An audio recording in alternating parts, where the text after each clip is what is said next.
আমি আজকে আপনাদের সামনে আরেকটি নতুন ভিডিও নিয়ে চলে এসেছি।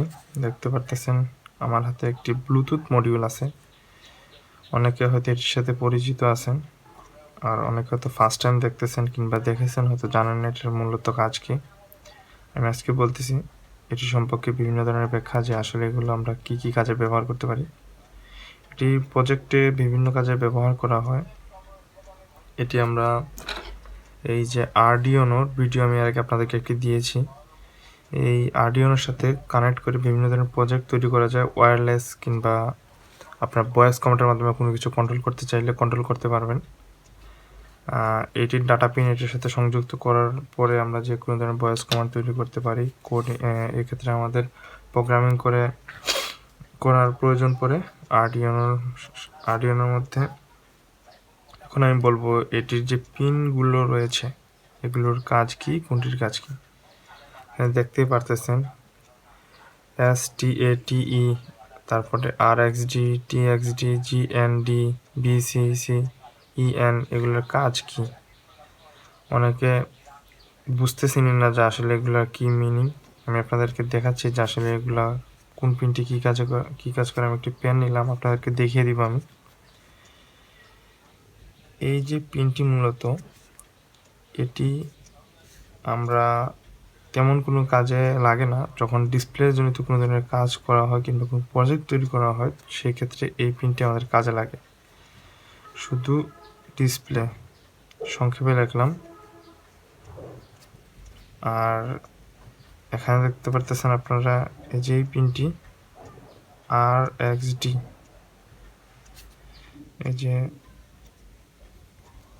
RXD, এই পিনটি সব সময়, সংক্ষেপে লিখতেছি RX, এটি সব সময় TX এর সাথে কানেক্ট হয়। এটি সব সময় RX TX এর সাথে কানেক্ট হয়। আর এই যে পিনটি এটি সব সময় প্রোগ্রাম রিসিভ করে। আমরা যে এই যে আরডিনোর মধ্যে যে প্রোগ্রামটা তৈরি করি, এই প্রোগ্রামের আউটপুট এটার মধ্যে দেওয়ার সাথে সাথে সে রিসিভ করে, এই পিনটাই রিসিভ করে সবসময়। আর এখানে তারপরে দেখতে পারতেছেন TXD, এই যে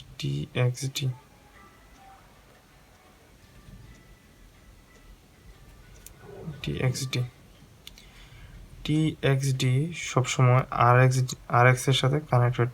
TX সবসময় RX এর সাথে কানেক্ট হয়। TX RX সবসময় কানেক্ট হয়। আর এখানে দেখতে পারতেছেন এই যে GND,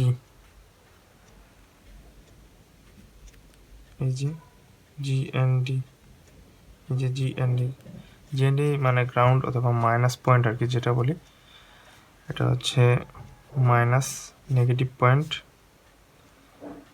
আর এখানে দেখতে পাচ্ছেন VCC বোর্ড, এটা হচ্ছে প্লাস পয়েন্ট।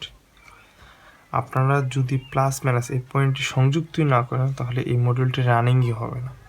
এটির মূলত পাওয়ারই আসে এই পিন দুটির মাধ্যমে। এখানে আমরা 5 ভোল্ট মূলত ইনপুট দিই, 5V। আর যে EN পিনটি, এটিও এত সোজা আমাদের কাজে লাগে না, এটিও ডিসপ্লের সাথেই কাজে লাগে। ডিসপ্লে কিন্তু কোনো কাজে লাগে, ততটা আমাদের কাজে লাগে না, কাজে আসে না। এই উপরের পিনটি আর এই পিনটি বেশিরভাগই আমাদের এই 4টি পিন কাজে লাগে, মিডিলের 4টি পিন, উপরেরটি আর এটি ছাড়া। এখন যার যে সমস্ত কাজে লাগে, যে যার প্রয়োজন অনুযায়ী পিনগুলো কাজে লাগে। মূলত এমনিতে আপনাদের এই 4টি পিনই বেশি কাজে লাগে যে কোনো প্রজেক্টের ক্ষেত্রে। আমি খুব দ্রুতই আশা করি একটি প্রজেক্ট আপনাদের সামনে তৈরি করে নিয়ে আসবো। আরডিনো প্লাস ব্লুটুথ মডিউল আর রিলে মডিউলের সমন্বয়ে একটি ভিডিও ভয়েস কমান্ডের মাধ্যমে। আপনারা দোয়া করবেন। আর ভিডিওটি দেখে যদি আপনাদের একটু উপকৃত হয়ে থাকেন, সামান্যতম যদি উপকৃত হয়ে থাকেন, অবশ্যই ভিডিওটি লাইক, কমেন্ট এবং সাবস্ক্রাইব করতে ভুলবেন না। আর আমাদের পাশে থাকবেন। নতুন নতুন ভিডিও পাওয়ার জন্য বেল আইকনটি দাবিয়ে দিবেন। ধন্যবাদ। আসসালামু আলাইকুম।